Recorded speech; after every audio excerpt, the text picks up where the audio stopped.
Stephanie White, you are a joke. Stephanie White forcing Caitlin Clark to learn a new system. This is ridiculous. You know, it's a different group. While system might still be very similar, it's a different group. Indiana Fever unfortunately hired a snake oil saleswoman. Stephanie White is going to be exposed as a fraud as a coach. That's not good. Just moments ago, Stephanie White said the quiet part out loud, and it sent shockwaves through the WNBA world. That's not good to hear.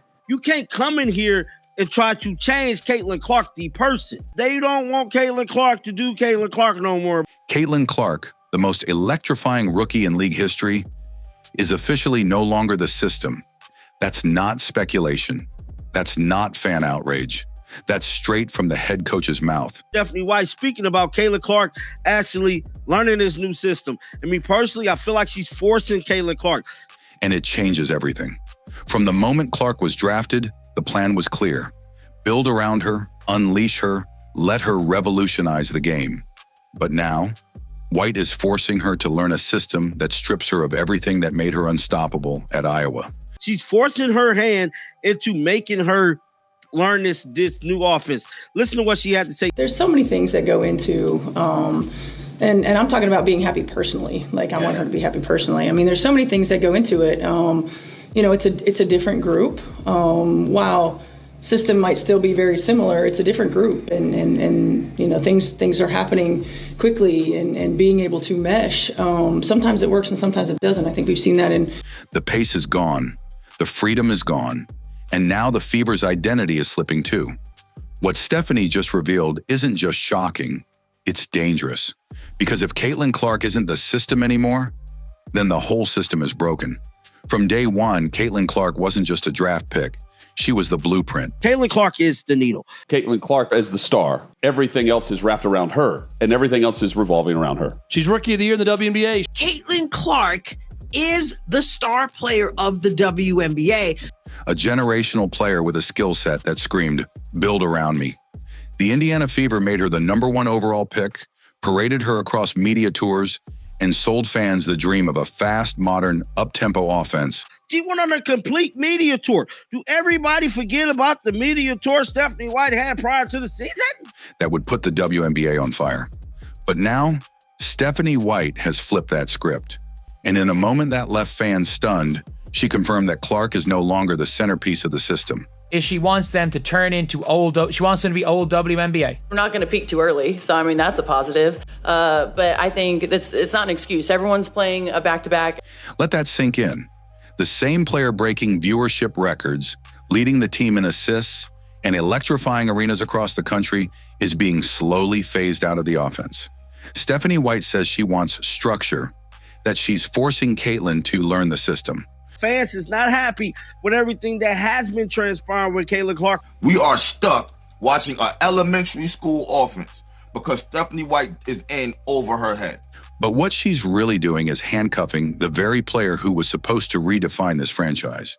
Instead of letting Clark run the show, push the pace, and make plays, White is turning her into a passive observer. Seems like to me, y'all don't want Caitlin to be Caitlin. Y'all are old guard coaches. This is an old guard coaching staff. A spot-up shooter standing at the top of the key while Natasha Howard walks the ball up the court. Clark isn't controlling the offense anymore. She's watching it crawl, and it's showing on the scoreboard and in her body language. Caitlin Clark, plasters over all the cracks. She realistically plasters over all the cracks of this team. This team is not structured well. Fans were promised Iowa Caitlin. Quick decisions, explosive pick and rolls with Aaliyah Boston, vision, tempo, energy. They have thrown, Caitlin Clark would throw. What they're getting now is a slow, outdated, grinded out offense that looks like it was pulled from a WNBA playbook from 2010. We got all the chess pieces, but we have somebody who knows how to play checkers and not chess. 4 games in a row, we've had a double-digit lead, and we've lost the game. One analyst didn't hold back. They drafted a Ferrari and refused to take it out of first gear. And when the Fever fall apart in the fourth quarter, when their offense dies and leads evaporate, it's not because Caitlin Clark failed. It's because she's being asked to survive in a system that's not designed for her greatness. Stephanie White is going to be exposed as a fraud as a coach. She didn't assemble that team. She inherited that team. Just like she inherited Caitlin Clark, Aaliyah Boston, and Kelsey Mitchell. The problem isn't the player. The problem is the philosophy.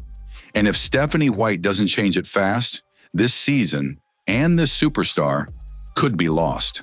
She don't know how to rebound. Like, what are we doing here? Stephanie White may say her system is structured, but what it really is suffocating. What we're witnessing in Indiana isn't growth, it's regression. Because it makes no sense to me. It makes me feel like you're more worried about the people who've been here for years and them getting some kind of shine. That's costing us games. Caitlin Clark has gone from the engine of an explosive offense to a background player in a slow, outdated setup that stifles everything she does best. She's not running the offense. She's waiting for it to come to her. Lisa Bluter did warn about this, bruh. She warned, you have to let her do what she does. That is part of her greatness. And when you take a generational point guard and pull the ball out of her hands, you're not just tweaking strategy, you're erasing identity. This isn't theoretical. It's happening right in front of our eyes. When Caitlin freelances, pushes the tempo, runs pick and roll with Aaliyah Boston, or drives downhill, the Fever come alive. Whose idea was it to bring these old dinosaurs and put them on this roster? They look like a team with rhythm, with purpose, with direction. But the second they fall back into White's half-court puke ball offense, the game dies. The spacing collapses. The movement stops. You can't come in here and try to change Caitlin Clark, the person. Caitlin becomes a decoy, used, not empowered, while teammates who aren't natural creators take low percentage shots and force broken plays. I can't believe Caitlin Clark used her like this. It looked like the fans is sick and tired of Stephanie White and this damn motion offense. And who exactly is this system built for? Natasha Howard, a slow-footed vet who can't finish in transition and offers little defensive urgency? Victoria Vivian's chucking up 3 for 12 nights with no rhythm or efficiency? Sydney Colson, who's more of a TikTok personality than an offensive contributor? This does not sound like the team. We have our own islands, and I understand on every single team.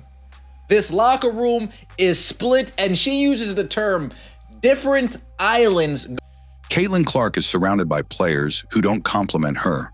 And instead of adjusting the system to elevate her strengths, Stephanie White is bearing them. Let's talk about pace. At Iowa, Caitlin was the pace. She dictated it, pushed it, shaped it. She played in controlled chaos. Now watch this. Now did y'all see the coach grab her? Watch this. Y'all see this? Wow. Why she grabbing her? For getting the crowd hype like she ain't supposed to do that. Look at how she grabbing. Look at the hand on the arm. Hold up. Wait a minute. Thriving in transition, making lightning-fast reads, and dropping dimes in motion. Caitlin Clark effect seems to be crazier than year one. I love watching her score and just everything about her. They went the extra mile just to watch her play here. This is great news for women's basketball, period. Caitlin Clark is the GOAT. She signed my jersey. So happy, I'm crying. I'm so happy. This is the best day ever. Caitlin Clark is the needle mover. She is the needle mover. She is the franchise player. And she was the MVP. She is the main draw. She wasn't the one who was full sprinting down the court. If you support Caitlin Clark, drop CC Rocks in the comments.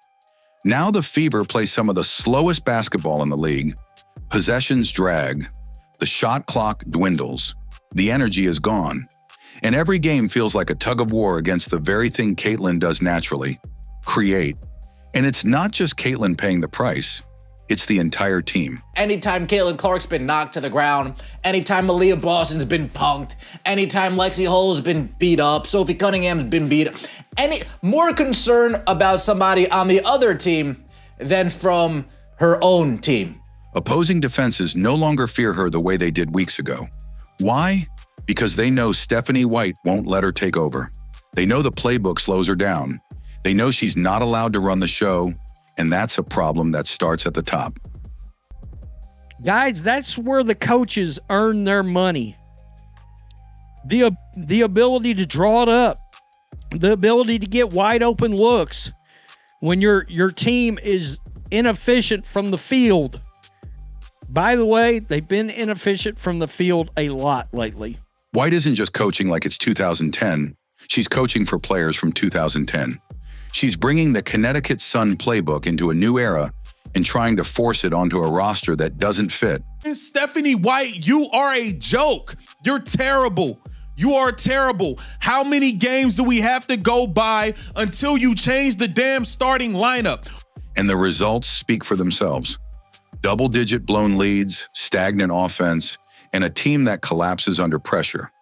The same team that should be sprinting past defenders is crawling through fourth quarters like it's quicksand. Man, if Caitlin Clark wasn't healthy today, don't even play her tomorrow. Let her continue to sit and get rest, because I wouldn't come back and fucking strain and pain to carry this. Meanwhile, Caitlin Clark, the player who should be quarterbacking every possession, is stuck standing still, watching her minutes get wasted and her talents minimized. And fans see it. Analysts see it. Even her own teammates are beginning to sense the disconnect. This whole thing we have been bamboozled as Fever fans, as Caitlin Clark fans. We have been scammed and bamboozled by Stephanie White and the entire Indiana Fever management. One creator said it best. You don't tell Steph Curry to pass more. You don't tell Mahomes to hand it off every play. So why are we asking Caitlin Clark to disappear into the background? This isn't coaching. This is sabotage, whether intentional or not. And if Stephanie White continues to push a system that sidelines the very player this franchise was built around, the Indiana Fever won't just lose games. They'll lose the trust of their fans, the faith of their locker room, and eventually, they'll lose Caitlin Clark. Stephanie White is making it her business and pick up some wins, man. And now the most serious consequence is becoming impossible to ignore. Caitlin Clark looks emotionally drained. The joy, the fire, the swagger that once defined her game is dimming under the weight of a system that's trying to reshape her instead of elevate her. She's no longer the engine. She's being treated like a piece in a machine she was never meant to fit. Anytime Caitlin Clark's been knocked to the ground, anytime Malia Boston's been punked, anytime Lexi Hull's been beat up, Sophie Cunningham's been beat up, more concern about somebody on the other team than from her own team. Stephanie White's system is built for the past. Caitlin Clark is the future. And instead of empowering her, Indiana is forcing her to adjust, to hold back, to blend in. It's not just ineffective, it's damaging. Because every game she's sidelined in her own offense, the trust erodes, the spark fades. And make no mistake, if the Fever continue down this path, they won't just lose control of the season, they'll lose Caitlin Clark. Stephanie White, speaking about Caitlin Clark actually learning this new system. I mean, personally, I feel like she's forcing Caitlin Clark. She's forcing her hand into making her learn this new offense. Listen to what she had to say. There's so many things that go into, and I'm talking about being happy personally. Like, I want her to be happy personally. I mean, there's so many things that go into it.